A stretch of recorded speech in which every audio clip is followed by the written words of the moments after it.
in this bed back here, we're planting another one of our perennial beds. And yes, and we're going to be planting sunchokes, also known as Jerusalem artichokes. Yes.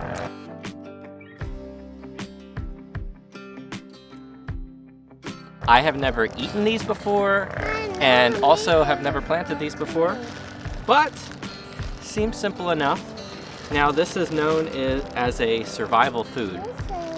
Now I'm going to open these up. These are a tuber that is in the family of sunflowers. These tubers will sprout a flower that resembles a sunflower, and this can be used as an animal feed. The stalk and the flower can feed animals, and I'm going to use that to feed my chickens.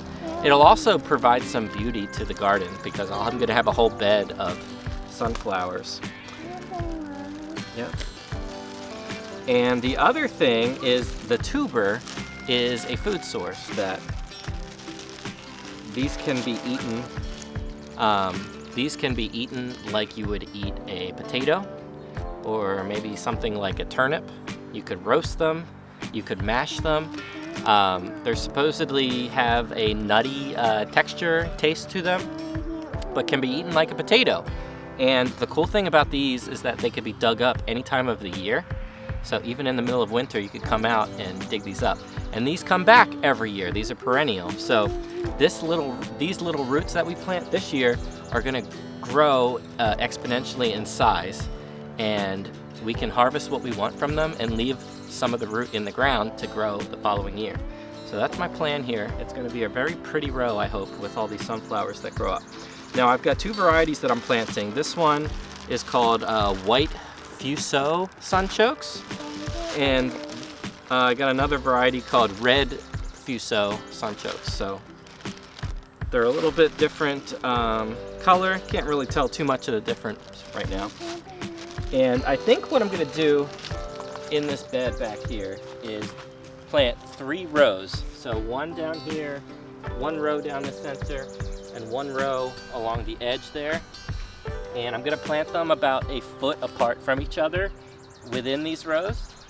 And I think that's just what we're gonna do here for this bed, and I'm gonna update this progress on this crop as we go along this season. But for now, me and Matthew are gonna plant these and water them in. Now some of these, actually a lot of these have sprouted already. You can see the sprouts on this one. So I'm gonna plant them with most of the sprouts pointing up, so that'll be easy for it to grow up and out of the soil. So hang on, buddy. Hang on. So right now, Maddie, wait. Come in here. Drop it in down there. Make sure that sprouts are pointing up. Okay? And then cover it up. And then we're going to do another one about a foot here. Here, hold this. Okay. And then cover it up. Cover it up. Grab another one. I'm going to use the shovel now to really dig down a little bit deeper and create a little gap here. And I'm going to drop this piece down. There we go. And then cover it up. Can you grab another piece for me out of the bag? Yeah, that's better. We'll get a nice deep planting here. Go ahead, drop it down there. Cover it up. Can you grab another one?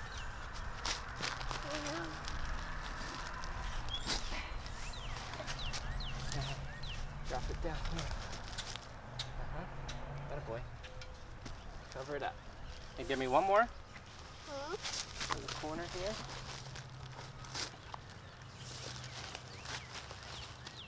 You got one? Where's the pointy sides? Let's see. Let's point it. Plant it this way. Go ahead, put it in. Yeah. Atta boy. Cover it up. Alright, let's get some more.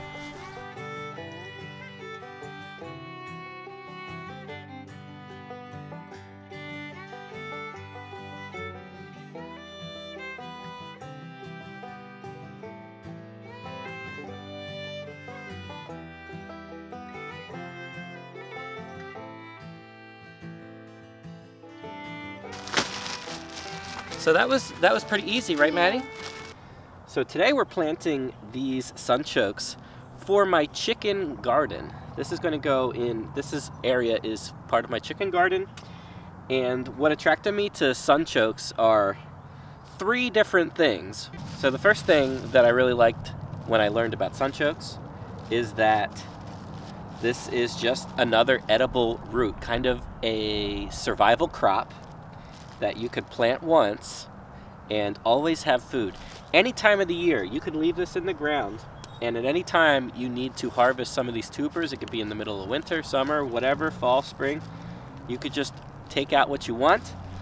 And from what I've read, when you harvest these, you never really get all of the roots, which is how they become perennial. They just, so they grow so big down there that it's hard to get all the roots, and it keeps coming back year after year. So that's one reason. You always have a food to eat. You can cook these like potatoes. I've never ate these before. Some people complain that they cause some stomach issues because of something called inulin in them. It could cause some digestive issues, but there are some ways to get around that or make it not so intense on your stomach. That's one reason. The second reason I wanted to get these is because they grow a beautiful flower. They're actually related to sunflowers. They're in the sunflower family, and the stalk and flower is a source of food for my chickens. And that's the reason why I'm growing these tubers, really, is for that stalk and flower for my chickens. Now, I can grow the stalk and flower for the chickens, and I could keep the tubers actually and sell them either at my farmer's market or keep them for us as a food source. So I like having some versatility there. And the third reason why is because it's going to add some beauty. This is actually a hedgerow on my farm, meaning that this is the first row, and I want to add beauty to my farm, and these putting off flowers every summer will add beauty to my farm. It will also, because there is something tall, like the flowers and thick root masses here, will prevent weeds from encroaching on my other rows of my farm where I don't want weeds to encroach. So this hedgerow is going to add beauty and prevent weeds from encroaching on the rest of my farm. So that's big wins to me. And I'm really excited. I'm not sure. I think we have about 35, maybe 40 feet in this row. And I got a 3-pound bag of these. And I'm going to open this bag and see how many I have, because what I'm going to do is plant them about 12 inches apart. And what I have done here, this isn't my best row. In fact, the soil's become kind of compacted, and I haven't added compost to this in a long time, and I'm actually not planning to add compost to it. I came in with my broad fork, and I'll show my camera here. I just cracked open the soil down the center here, which is where I'm going to plant them, down the center here. And I'm going to just put them about a foot apart, and I'm actually going to use this hori knife to just break it open, and I'm going to drop some in every foot. And this is helpful too because it has inches on it, so I could tell every 6 inches on here. I could make sure I'm getting it about a foot apart. So that's what I'm going to do planting wise with these. I'm very excited, and I'm going to open up this bag and see how many I have and how many I can plant in this row. So if you've never seen a Jerusalem artichoke before, this is what they look like. Kind of remind me of some similar to ginger. They have the nodes on here. Actually, everything in this package, it looks like it was starting to sprout in the package, which is great. So yeah, it does kind of remind me of ginger, a little bit of a ginger root. I'm going to plant these with most of these nodes here pointing up, so the flowers will grow upward. All right. I'm actually very pleased with that first row. This is actually a different row. This is on this back plot of my farm. What I just showed you was one hedgerow, and this is actually right here is the other hedgerow. So this is 2 rows that are bordering.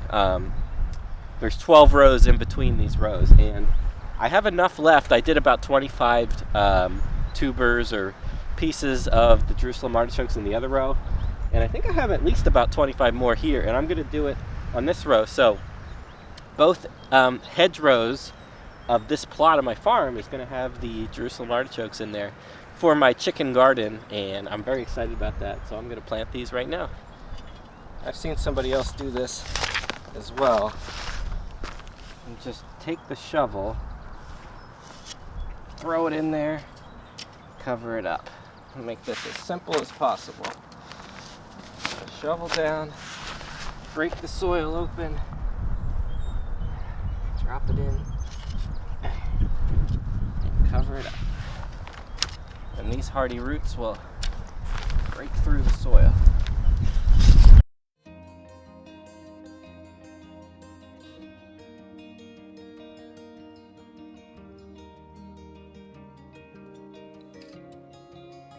Alright, so I don't know if you could see in here, but got this whole row planted.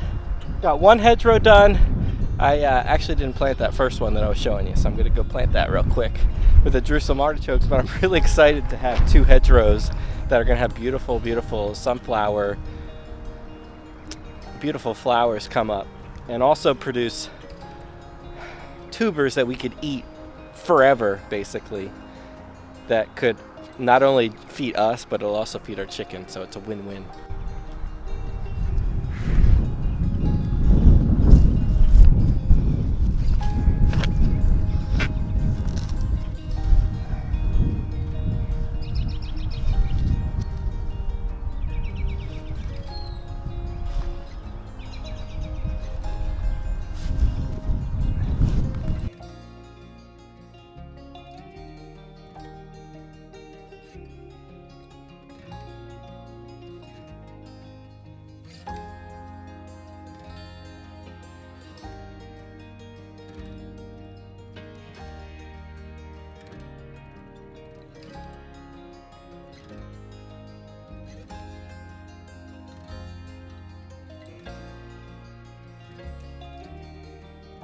Alright, so I got this row planted, so just to give perspective here, this is the one hedgerow of Jerusalem artichokes, and then I have all these rows here, and then all the way on this edge on the other side of the silage tarp is the other row of Jerusalem artichokes. So I'm going to have this plot, it's going to have artichokes, Jerusalem artichokes in this row and on the other side, so I think that'll be really pretty midsummer. I'll make sure to include photos of that. But the rest of this area is all my chicken garden right here. And I have plants for my chicken gardens for free if you want them. If you want to see what I'm up to this year in this plot for my chicken garden, sign up down below.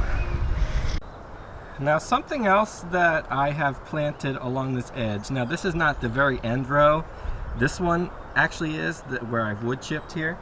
And what I've actually put in here are cuttings from my elderberries. So I planted elderberries about every 5 feet. Some of these have started to bud out, some of them haven't, this one hasn't. It's gotten knocked around.